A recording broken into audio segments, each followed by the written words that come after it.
Welcome to Radiant Midweek. Here we go.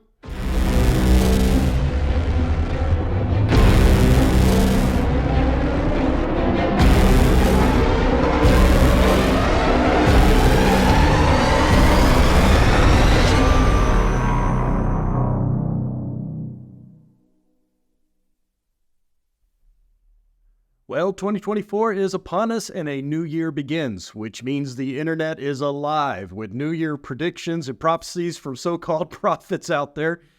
And funny enough, we looked at one prophecy in particular many podcasts ago, and on this podcast, they were twisting certain scriptures to say different things. They were assigning numbers to words and then adding those numbers up and dividing them based upon some other verses they got from another chapter and another prophet in the Bible, and they were taking all that information to land on the reality that the rapture was going to happen in 2023.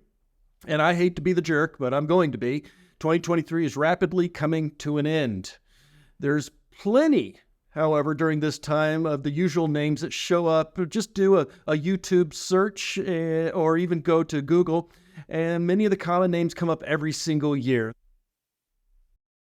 1 John 4:1, dear friends, do not believe every spirit, but test the spirits to see that they are from God, because many false prophets have gone out into the world. It didn't say some or a few. It said many false prophets have gone out in the world. So take a moment, if you would, to hit subscribe. I haven't talked about that in a while, but this does help us, believe it or not. Particularly Radiant Church, I could use your help with this. It helps get the word out to a broader audience. Leave some helpful comments if you could. All of these things help the algorithm that decides how public this conversation can be, how many people see it in their searches, things like that. So part of extending our reach is helping to get the word out to more people. So if you could like, subscribe, leave some helpful comments, that would be really good, because at Radiant Church, we're in a season where we feel that God has called us to extend our reach, to move beyond just Sunday morning and to move into our communities, to be a light in the darkness and to tell the world Jesus lives. We're in Matthew 24, just to remind us, the disciples were in awe of the temple. They were noticing the construction being done. Herod was doing this enormous project to improve the temple, literally doubling the size of the Temple Mount. There was an enormous amount of gold and marble. It was a wonder of the world. And the disciples were amazed, and they were kind of showing Jesus around, going, man, isn't this amazing? And then Jesus tells them suddenly, kind of burst their bubble, and he's like, I'll tell you the truth, not one stone will remain on another. In other words, this thing's coming down.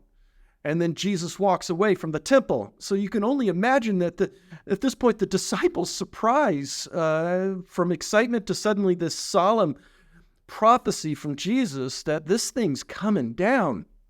That's what we pick up in verse 3 in Matthew 24. It says, as Jesus was sitting on the Mount of Olives, the disciples came to him privately.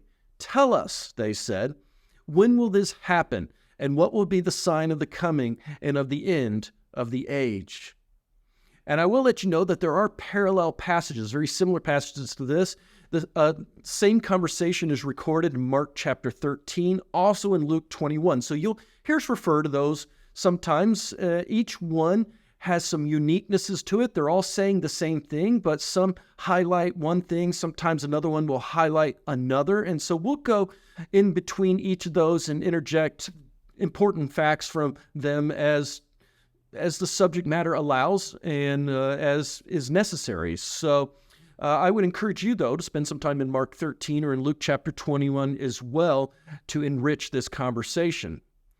But there are three specific questions the disciples asked Jesus, even though I don't know that they specifically meant to, and we'll get to that here in just a minute. But what were those three specific questions? Well, the first one is this: when will these things happen? What will be the sign of your coming? And what would be the sign of the end of the age? And as I said, at this point, the disciples were troubled, even confused, because to put ourselves in the lives of a first-century Jewish person, particularly around Jerusalem, the temple was at the center of everything. It was the center of the nation's life. In many ways, it was the judicial system. It was the bank. It was a government body, as well as also the center of religion for all that they did. And so they regarded it as holy. They were in awe of it. And many claimed it was the very dwelling place of God among his people. So to see that leave would be as if God was leaving his people. To lose the temple, for it to come down, for it to disappear, would be in many ways for a Jewish person of that time to lose their national identity, their understanding of who they are, why they exist. That's why it's so important. That's why they're in shock. That's why they're in awe that Jesus would say that. And the fact that the disciples came to him shows that they were disturbed, they were hurt by this. It also shows, as we talked about, that Jesus had walked ahead of them to the Mount of Olives. We already know that it's about a 20-minute walk from where they're at, and he was sitting down. So he was moving faster than them and ahead of them, and so they're catching up to him, and they're like, "Hey, Jesus, what did you mean by that thing that you said?"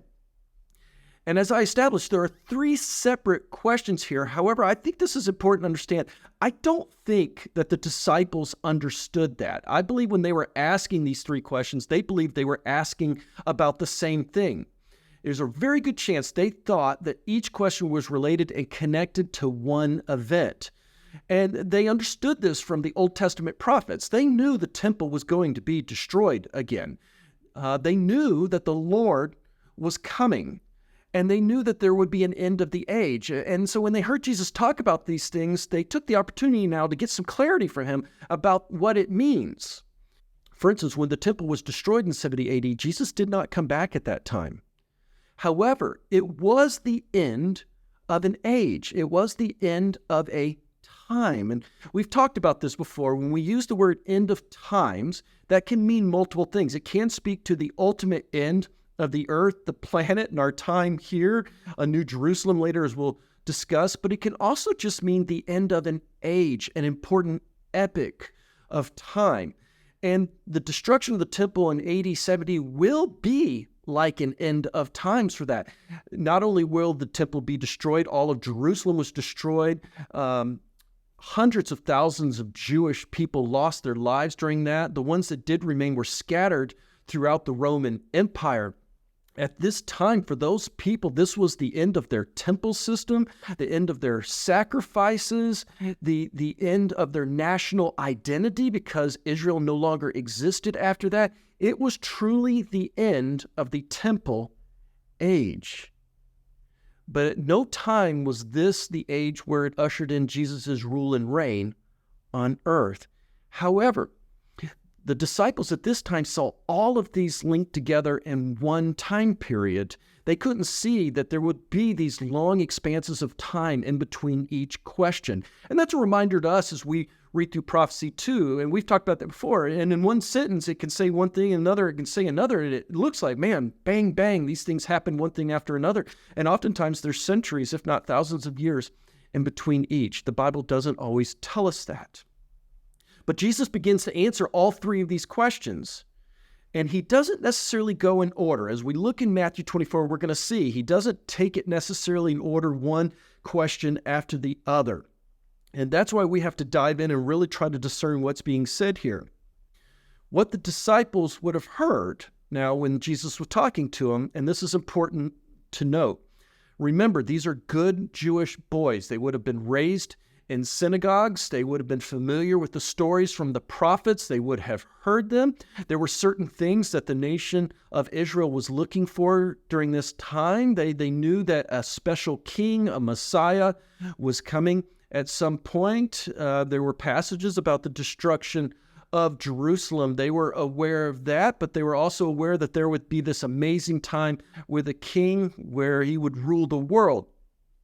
And so one of the prophets in particular that would have stood out to them and was just big in the culture of the time is Zechariah. Now, Zechariah wrote his prophecies around 520 BC, and this would have been during the exile of Babylon. We talked about how Nebuchadnezzar destroyed Jerusalem and the temple, and he took back some of the best and the brightest, the smartest, back to Babylon with him. That Daniel being one of those people, and the story of Daniel was during this time. So they would have been similar overlap of time between Zechariah and Daniel, for instance. They would have understood, even though Jerusalem was in ruins, that the temple would be built. Other prophets, such as Daniel, had declared that already. And however, then in other prophecies, being that Zechariah wrote after the temple was destroyed, clearly indicate that a future temple would be destroyed as well, that there would be something called the Day of the Lord, which we've talked about already in a podcast here not too long ago, and that day is in many ways a terrible day, not only for the people who remain on earth at that time, but just for the planet as a whole. Great changes occur. A new era would be ushered in after that, and the Lord is king of the earth. And so to understand why these disciples were asking Jesus these three questions, we need to go back and look in particular at the teachings of Zechariah to understand their perspective, where they're coming from. They're trying to put the pieces of this prophetic puzzle together as they understand it in their context as well. So let's go look at Zechariah 14 also. When we open up Zechariah 14, starting in verse 1, it says this: "A day of the Lord is coming, Jerusalem, when your possessions will be plundered and divided up within your very walls. I will gather all the nations to Jerusalem to fight against it. The city will be captured, houses ransacked, and women raped. Half of the city will go into exile, but the rest of the people will not be taken from the city. Then the Lord will go out and fight against those nations as he fights on a day of battle. On that day, his feet will stand on the Mount of Olives." And I stopped there just for a second to remind you, this is precisely where Jesus is talking to his disciples when they ask him these three questions. He is on the Mount of Olives, which is east of Jerusalem. And the Mount of Olives at that time will be split in two from east to west. It will form a great valley with half of the mountain moving north and half moving south. Zechariah tells him, "You will flee by my mountain valley, for it will extend to Azel. And you will flee as you fled from the earthquake in the days of Uzziah, king of Judah." We'll talk about that here in just a bit. "Then the Lord my God will come, and all the holy ones with him. And on that day there will neither be sunlight nor cold. It will be frosty darkness. It will be a unique day, a day known only to the Lord, with no distinction between day and night." In other words, it will just be dark. When evening comes, however, there will be light. On that day, living water will flow from Jerusalem, half of it to the east to the Dead Sea, and half of it to the west to the Mediterranean Sea, in the summer and in the winter. And the Lord will be king over the whole earth. And on that day, there will be one Lord, and his name only. So what are some key takeaways from this passage? It's deep, and there's a lot there. Well, first off, there's a day of the Lord coming. Another sign is that all the nations will gather to Jerusalem to fight. Now, we're going to see similar stories, hints of this in Matthew 24 and also in the book of Revelation. That Jerusalem will be sacked. Half of the city will go into exile. Again, we'll unpack that a little more, particularly as we dive into the book of Revelation. Sometime after that, Jesus will come to fight. He will stand on the Mount of Olives, where he's teaching the disciples now, and the mount will be split in two. It will be east to west.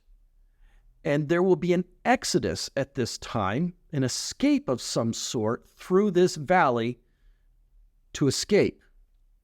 Now, it says that this valley will extend to Azel.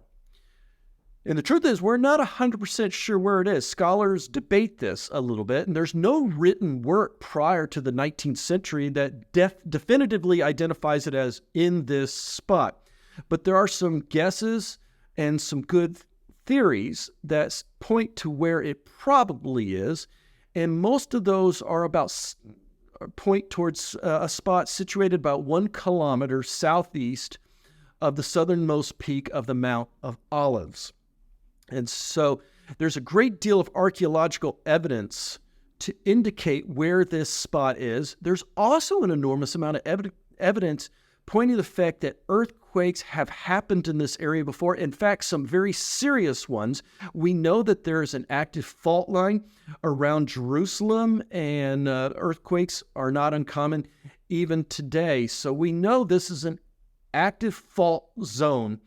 And as we look, for instance, some of the past scholars have said, Ruth Schuster says, the archaeologists describe tilted walls and pillars, bent and warped walls, fractured building stones, dipping floors, liquefied sand, mud brick collapses, and burnt remains as they go deeper and deeper into the archaeological record. This particular place that she's describing in the archaeological record estimate that the earthquake during this time of Uzziah would have been a magnitude of about 8.2. That's a pretty strong earthquake. Steve Austin, another archaeologist, says this event appears to be the largest yet documented on the Dead Sea Fault Zone during the last 4 millennia. That's pretty big. So this was a huge earthquake. The Dead Sea Transform Fault, that's what they call it, likely ruptured along more than 400 kilometers as the ground shook violently for 90 seconds.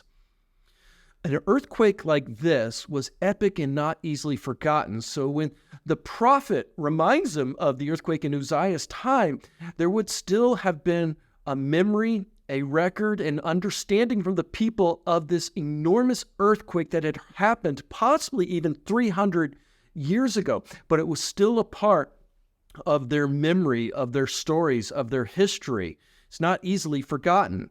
And we don't know the death toll of that particular earthquake. However, there have been similar earthquakes in that region. Less than 100 years later, another earthquake would occur in 749 BC, and it recorded that more than 100,000 people were killed. There was an earthquake here as well in 526 AD, which killed more than 255,000 people. That's an enormous number of people. And what's interesting of these two earthquakes, both were of lesser intensity. So you can only imagine what the death toll and the destruction would have been from this quake in what was the 9th century or 8th century BC. According to the Bible, Amos 1:1 writes about it. He says the quake happened sometime during the first half of the 8th century BC, and at numerous 8th century site levels. In other words, as archaeologists have dug down to this level, they have found massive amounts of earthquake damage here. So there is plenty of archaeological and scientific record that earthquakes happened and that they were enormously destructive and happened right about the time that the Bible talks about. In 1984, an Israeli geologist identified a large landslide on the southern side of the Mount of Olives. And this was in an area known as the King's Gardens, where not far from the palace, and the king had a beautiful garden there that he used to walk in and enjoy. However, this was destroyed by a landslide. It's right at the juncture of the Hinnom and the Kidron valleys. Josephus, a historian we've spoken about before, wrote about an earthquake that caused a landslide during King Uzziah's reign. So even centuries later, there's still a memory of this. And it's saying that there will be an earthquake that happens again in the future that will be even bigger. It will cause this valley to be created from east to west. It will be an enormous earthquake. And so to be watching for that. They believe, though, where the king's garden was, and somewhere near there, is where a valley that they know was Atzal, which is not far from the Hebrew spelling of Azal. And so they think that that is where Azal was located, near the valley of Atzal. And so since earthquakes of large magnitude have happened in this fault line before, it's no surprise then that another one will occur later, and this one probably unlike any that they have seen before. It's during this time that the Lord comes, and it says with his holy ones with him. We'll talk more and more about that and what the Bible has to say about that later. But he describes there'll be neither sunlight nor cold. There will be frosty darkness, that there's no distinction between day and night. And I'm reminded of the story in Scripture where the suns stood still for one day while Israel was battling, how God is still Lord over creation, how he can still cause the sun to stand still. He can also cause a night to exist for a certain period of time because he is Lord of all creation. Reminded also of other passages we're going to come across, both Matthew 24, book of Revelation, and in other prophecies as well, where it talks about that the sunlight is diminished, the moon disappears, the stars no longer shine, or they fall out of the sky. Each of these are equated to the day of the Lord. We talked about that in the Day of the Lord podcast. Go back and watch that if you're wanting some more information. But all of these are signs that continue to repeat of the day of the Lord when Jesus returns. The sun, the moon, the stars will all be affected.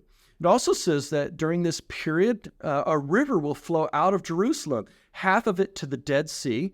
And maybe you're familiar with the Dead Sea or you're not. The Dead Sea has about a 32% salt salinity rate. It's almost impossible to drown in the Dead Sea because of the buoyancy from the salt water that exists there. But because of the salt water and that high salinity, nothing grows. There are no fish, there's no wildlife, there is no plant fauna, nothing. That's why it's called the Dead Sea. It has been dropping for decades now. They've been measuring it, and there's even pictures you can see out there how the coastline on it has moved hundreds of feet inward. It's losing water from evaporation because there are no other sources feeding into the Dead Sea to replenish it and to refresh it.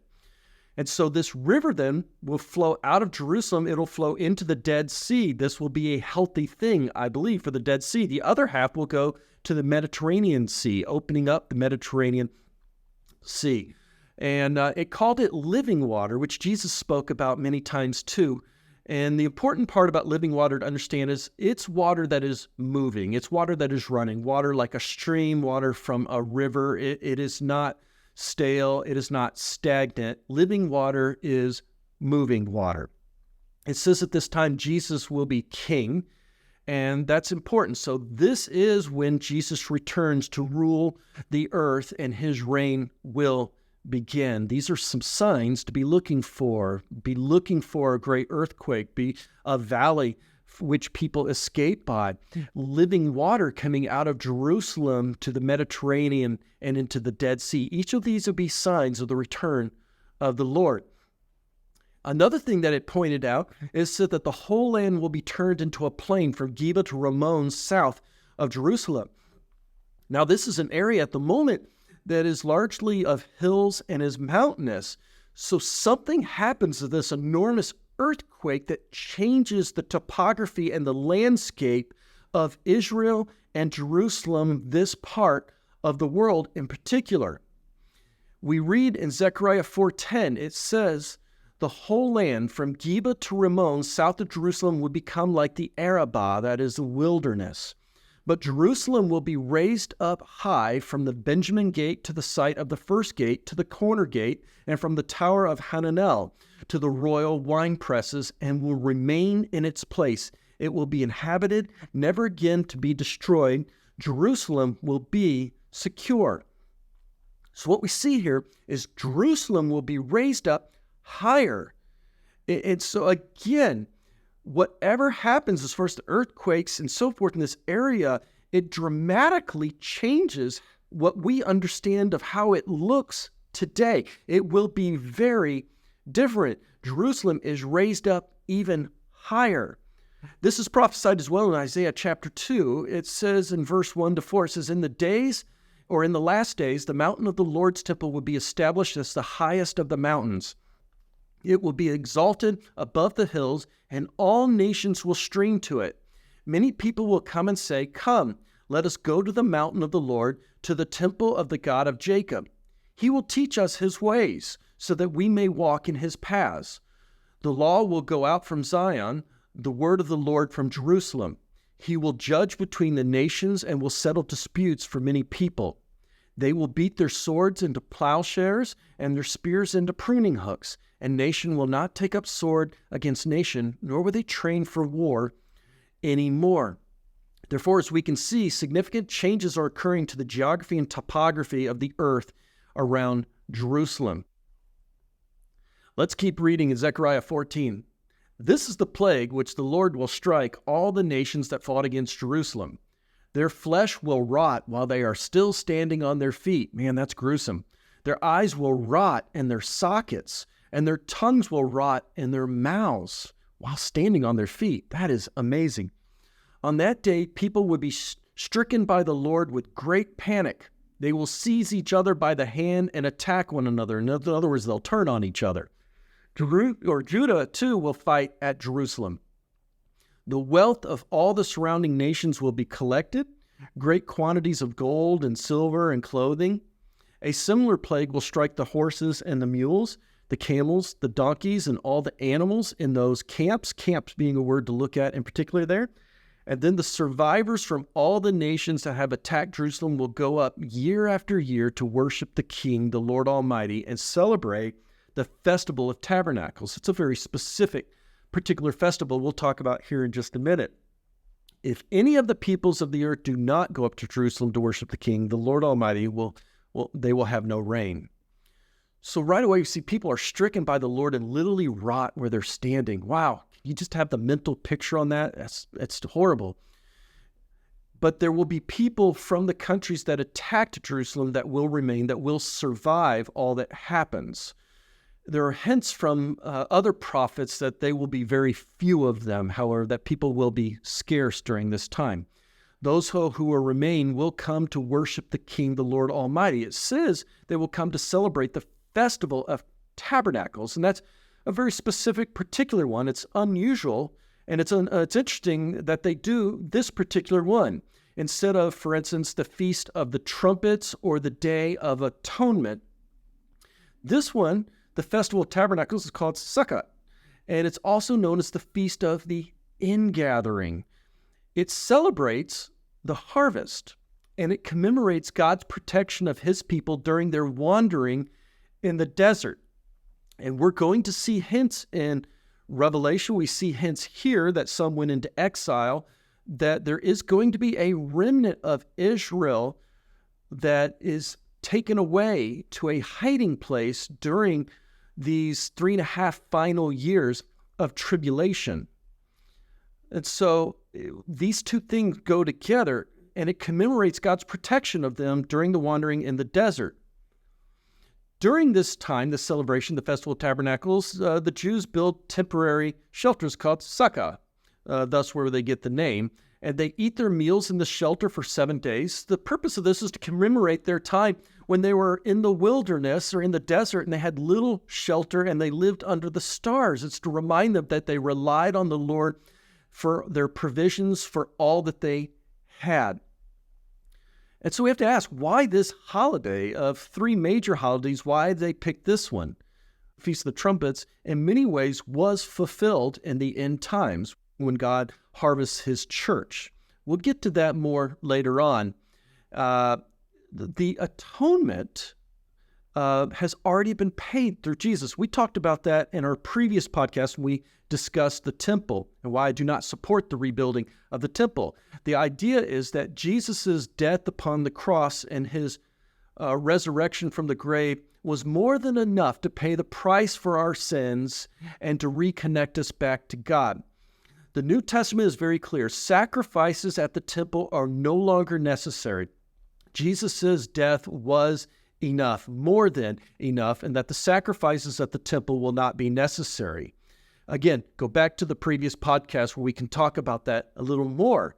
And so those 2 festivals do not need to be observed anymore. Instead, they're going to observe a festival where they celebrate how God's mighty hand and his provision protected them during a time of little, when they needed him the most. God can always be counted on to be there, and he always provides more than enough for his people. They will celebrate that God provides, that God is more than enough during this time, during this yearly festival. I think that's interesting that he picked it, and just fascinating. I'm looking forward to diving in and learning more about that. So my point today, it's time to land the plane. We're running a little long, is that as we read through Matthew 24, we need to evaluate it through a Jewish understanding in these verses. These were Jewish young men that had been raised again listening to the voices of the prophets in both the temple and also at home each week as they went to their little churches as well. That as we dive into this more, we need to understand that Israel still has a role to play in the end times. And so there's a tug of war here between what is currently known and then what will be. For instance, when they asked him about the destruction of the temple, Jesus is like, it is going to happen. In fact, it's going to happen about 40 years from now, but that's not going to be the answer to all of the questions you just asked me. There will be hundreds, if not thousands of years separating some of these questions, even though they didn't see that at the time.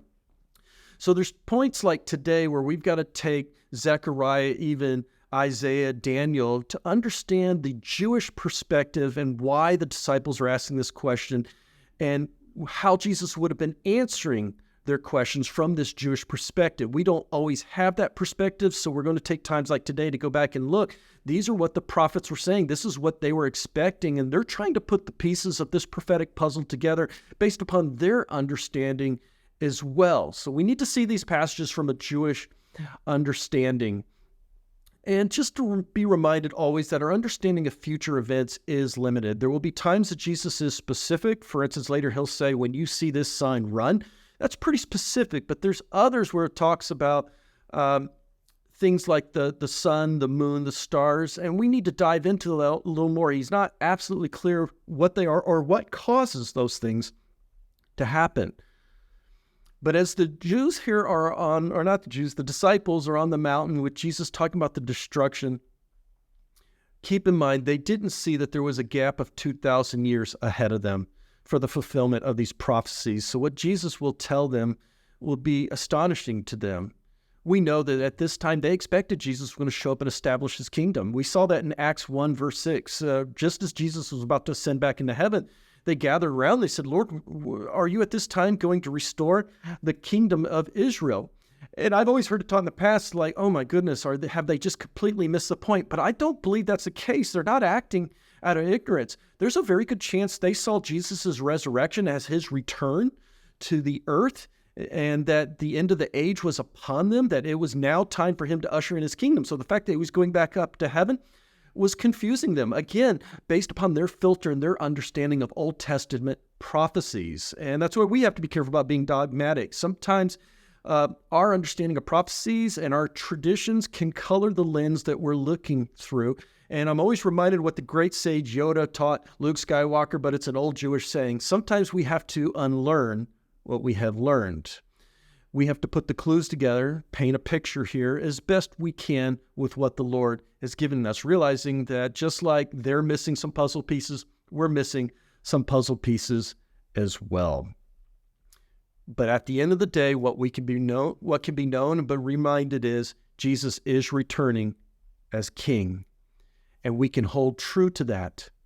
In fact, a word used there is parousia. I'm not going to get into that as much this time, but it's a unique word. The Greeks had another word for coming, but they used this word parousia. And what it means is more than just someone arrives. Parousia was the arrival of an emperor or a king. They understood when they said, what is the sign of your coming? They knew the king, the emperor, the Lord was on his way. And we too are excited about that. We're told to look for it, to long for it. Do you long for the return of King Jesus? Well, we're going to keep talking about it, and we're going to look further into these questions. What will be the sign of the end of your times, of the temple destruction, and so forth? What does the end of the age look like? We're going to peel those apart a little more in the upcoming podcast, so stay tuned. I appreciate you listening and learning. I hope you have a great week. I'm praying for you. Pray for me as well. We'll see you.